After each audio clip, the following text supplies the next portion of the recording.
Ladies and gentlemen, welcome to this Red Gamer Tech video. My name is Amata and I hope you're having an amazing day. Today we're going to get stuck right into our first topic, which is yet more benchmarks for Intel's Alder Lake, but this time around it's not for the 12600K.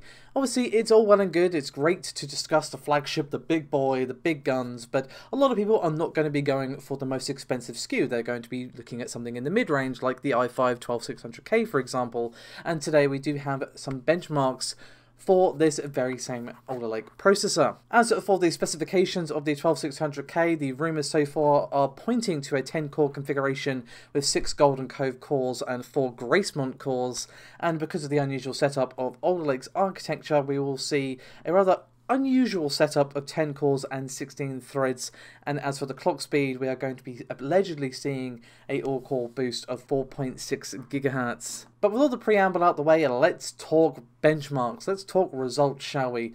These results are thanks to the user Fox.in, who performed some Ashes of the Singularity benchmark runs using the 12600K.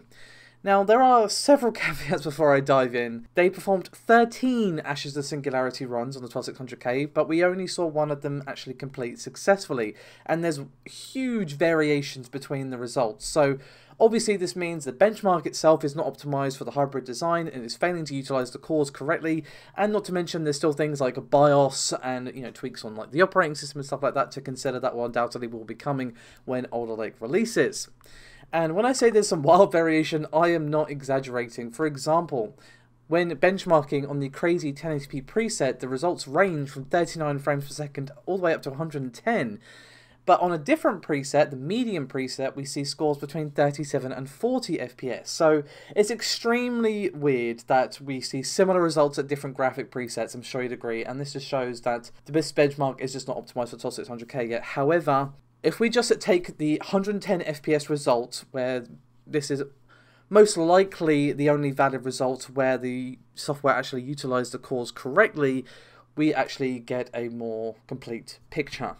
But of course, keep everything I've already said in mind. As for raw point scores, we did see a score from the 12600K on that 110 FPS result of 10,800, and thanks to tomshardware.com, they did some digging to try and find some similar results, because unfortunately Fox.in did not actually run the bench on the 12100K.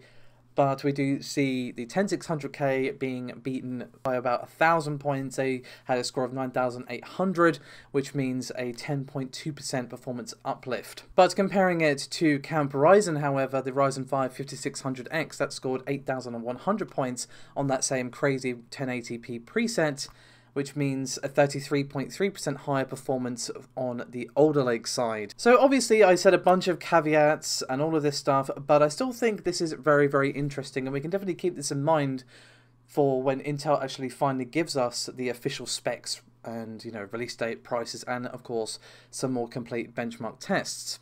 Because even if the results are accurate, it still is a single benchmark. But if you assume that this is correct, the 12600K having a significant lead over Zen 3 is still pretty damn cool. Now obviously Zen 3 is far from a new processor. Zen 4 is coming out some time next year, of course.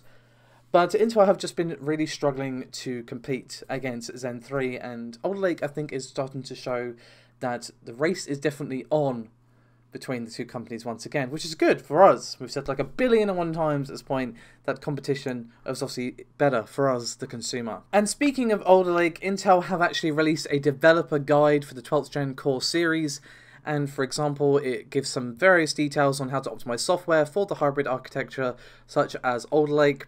But they also did go into the mobile specifications for Alder Lake. We've heard a lot about desktop, of course, but not much about the mobile side. So the company did confirm that Alder Lake P, which is going to be the name of the mobile series, will of course be replacing Tiger Lake U, and is going to offer up to 2 performance cores and 8 efficient cores. And you can see a diagram on screen where we see 2C plus 8A and then 6C plus 8A for the laptops, and obviously you've got the desktop, which we've already discussed ad nauseum. And they also confirmed that it will be coming to notebook, ultrabook and convertible form factor with various SKUs, as well as of course the desktop processors. Obviously Intel is expected to make a formal announcement with all the SKUs, prices and whatnot on October the 27th, the day after my birthday, incidentally enough. So obviously we're going to have all of our questions answered then, and I think it's definitely going to be an interesting one. If they can get the price right for Alder Lake, I think they're definitely going to shake things up over at AMD. But we're going to move on from that now to some console news, as we have some pretty cool news from Camp Xbox, and it's some very impressive sales results for the Xbox Series S and X in Japan. And these results come from the Japanese magazine Famitsu, and was helpfully retweeted by Benji Sales over on Twitter, of course. Now, as you can see in his tweet, the Xbox Series X and S have now sold over 100,000 units in Japan. And when you look at the comparison that he brings up, it's pretty damn impressive. It took 4 years for the Xbox One to reach 100,000 in Japan, and the Xbox Series X and S did it in less than a year, which is actually kind of nuts. You know, the Xbox console and the Xbox brand has really struggled to make any headway at all in Japan. You know, obviously the Xbox One did not do well, and the guys over at Camp Xbox have said multiple times that they want to try and improve their footing in the Japanese market and so on. And whatever they're doing seems to be working.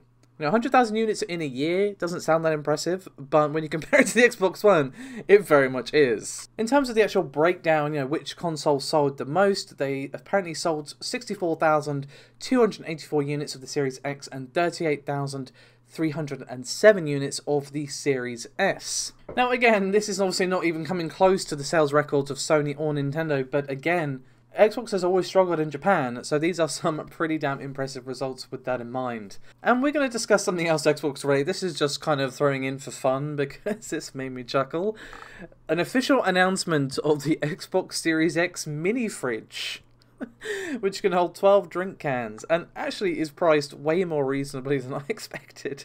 When I saw this come on my feed, I obviously was amused, and then surprised to see that it's only $100 or $99.99 or £89.99 if you're here in the UK like me. But I just find it funny that this is a thing that exists, and it actually looks pretty damn cool. I'm not gonna lie, I mean, I'm not gonna get it because I literally have zero use for a mini fridge, but still. Interestingly enough, it even comes with some USB ports on the mini fridge as well that allows you to charge your phone or, you know, wireless headphones or whatever USB devices you happen to have, and of course the good old DC power adapter. So, if you want to get yourself a cool mini fridge for your gamer cave, might be worth something considering. Anyway guys, we're going to move on to our final topic for today, which is a pretty damn cool partnership. MediaTek have partnered with ARM and Tencent, and their goal is basically to bring ray tracing to mobile devices. So basically they have unveiled, that being MediaTek, the first ray-traced SDK toolkit based on Vulkan extensions for mobile devices. Now you should not be surprised to hear that Vulkan is spreading its wings. We, of course, recently had an interview with Neil Trevitt of Cronus Group where we discussed ray tracing and many other things. You can find it linked below if you want to give it a watch. And we also have a very interesting statement here from Geraint North, Senior Director of Ecosystem and Engineering of ARM, which I think really encapsulates what this partnership is trying to achieve. Quote, future Mali GPUs will significantly improve the performance of ray tracing technology on mobile devices through hardware acceleration. ARM's collaboration with MediaTek and Tencent Games in this area will make it easier for developers to explore the benefits of ray tracing to mobile games, ensuring that content with this technology can be ported to cross-platform devices across different ecosystems, further enhancing the gaming experience. So, obviously, this is not going to be something that you're going to be playing on your old, 20-year-old Samsung or whatever, but it's still interesting. I'm looking forward to seeing what they can do and seeing what mobile can really do with ray tracing. Of course, ray tracing is more than just pretty lights and reflective puddles. It can be used for all sorts of applications, so I'm definitely going to be keeping my eye on this one. Anyway guys, that is me done for this video. Thank you so much for watching. I hope you have a lovely weekend. Do remember to like and subscribe if you haven't done so already. It does help out a great deal. And I'll see you next time. Bye bye.